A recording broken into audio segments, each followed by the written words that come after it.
Thank you, Richard. So without further ado, we'll just get into the program. We have Consul General who has been kind enough to support this program, like by making sure, like, as to what are the kind of conversations. I learned so much from him in terms of the conversations that are happening on India, and what is it that we should really move forward with. So Dr. Srikar Reddy, I think everybody in this room knows him. He's the Consul General in San Francisco, somebody who's a career diplomat, worked with the Ministry of Commerce before this current assignment, and has been instrumental in really taking the India-US relationship forward in many, many ways. Dr. Reddy, over to you, please. And thanks a lot for joining us.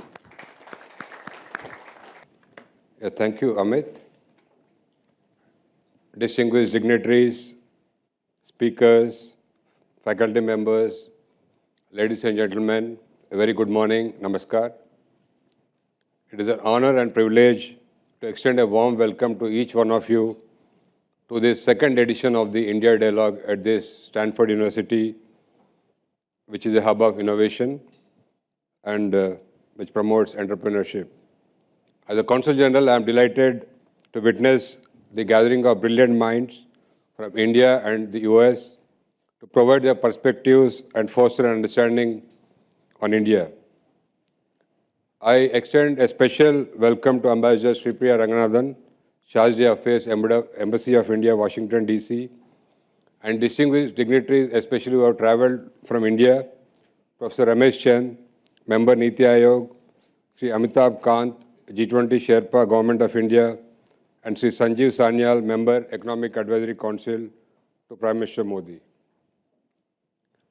So as already informed by Dr. Amit Kapoor, so this year edition with the theme, The Elephant Moves, India's New Place in the World, is a continuation of last year's effort. And I think this year's deliberations are significant in view of the general elections which will be held in May this year in India. As you're aware, India, with its rich history, diverse culture, and rapid economic advancements, has emerged as a global force to be reckoned with. The last year has been remarkable for India for many reasons. I would like to list out 10 important points. First, as Mr. Dasher has already mentioned, India successfully hosted the G20 Leaders Summit meeting in September last year, including the unanimous adoption of the G20 New Delhi Leaders Declaration. Second, India became the fourth nation to land a spacecraft on the moon and the first nation to land on the south pole of the moon. Third, in September last year, the Indian Parliament approved the Nari Shakti Vandan Adhiniyam, widely referred to as Women Empowerment Bill, guaranteeing one-third of the seats for women in the lower house of Indian Parliament and the state assemblies. So this is a very significant first step towards addressing the underrepresentation of women in India's key decision-making bodies.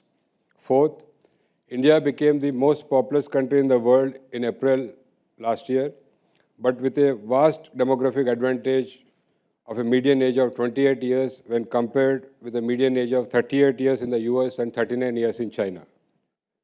Fifth, despite the global uncertainties and challenges, India is now the fastest growing large economy in the world, largely driven by domestic consumption and investment. So we will be growing for the successive third year over 7%. And I think this is remarkable when the overall global GDP is growing only at 3% per annum. And according to the recent S&P rating report, India will be the fastest growing large economy for the next 3 years as well. And India is on the course to become the third largest economy with a GDP of around 5 trillion in the next 3 years. And also, we aspire to become a 7 trillion economy by 2030. Sixth, India's external sector displays resilience, especially with robust performance of exports of both merchandise and services. So in the financial year 22-23, we have reached an all-time high of 776 billion US dollars exports, out of which merchandise exports constituted over 451 billion. And India, for integration of its economy into the global economy, so there are three things which is being followed by India. One is to boost the domestic manufacturing through the production-linked incentive schemes in 14 key sectors, but also by investment of with the outlay of 1.2 trillion US dollars in the Prime Minister Gati Shakti, which is the National Master Plan for Multimodal Connectivity. Along with two things, India is also pursuing aggressively free trade agreements with various countries. Like India recently concluded free trade agreement with Mauritius, UAE, and also Australia. So I was also involved in the FTA negotiations of Mauritius and UAE. I was chief negotiator for India. And currently, India is actively pursuing free trade agreement negotiations with UK, European Union, EFTA, Oman, Gulf Cooperation Council, and Peru. Seventh, India remains a preferred investment destination with a cumulative FDI of US dollar 596 billion during financial year 2015 to financial year 23. Last year, it was good, especially with three major announcements by US companies in the semiconductor sectors by Micron, Lam Research, and Applied Materials. Right? India's digital public infrastructure, the so-called India Stack, helped India to boost financial inclusion, foster innovation and competition, and also improve government revenue collection. So this, especially India's United Payment Interface, which is UPI payment system, has emerged as the world's most efficient instant payment system. In the last month alone, there were 380 million users and who performed some over 12 billion transactions. And recently, this UPI payment system has been accepted by many foreign countries such as France, Mauritius, Sri Lanka, Bhutan, Nepal, Singapore, and UAE. I think this UPI acceptance by foreign countries will bring down the remittance charges, especially the diaspora who are living in UAE and other Gulf countries. So currently, they pay up to 6% of the whatever remittances. Now we understand that it can be brought down to 2%. Last year, the diaspora sent remittances to the tune of 125 billion US dollars, which is an increase of 12% when you compare with 2022 figures of 111 billion. Ninth, emergence of US as a key economic partner of India, especially in India's quest to become a developed country by 2047.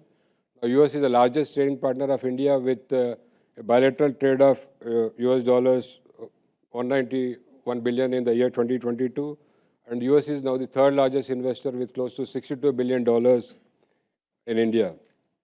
While India and US are yet to start FTA negotiations, but last year in November, during the Indo-Pacific Economic Framework ministerial meeting, three trade and investment related agreements were concluded in which India and US and other 12 partners are there. Total, we have 14 partners in this Indo-Pacific Economic Framework.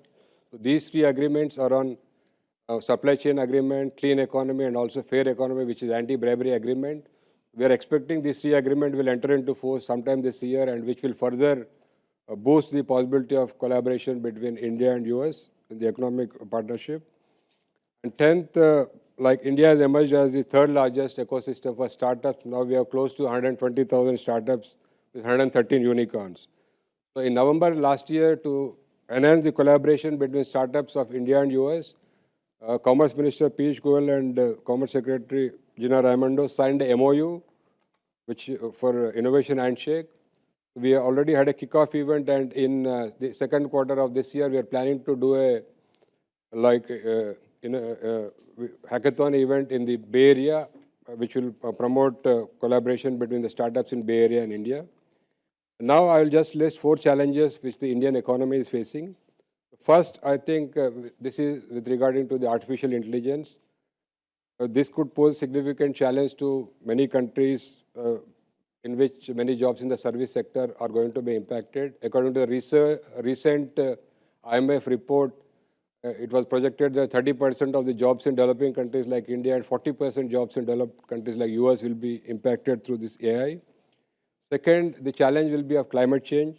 So while India is committed to achieve net zero emissions by 2070, but even India is working with partners in renewable energy, green hydrogen, and adoption of electric vehicles, and collaborating in various forums like IPEF. But I think access to affordable technology and finances could impact India's transition to the clean economy.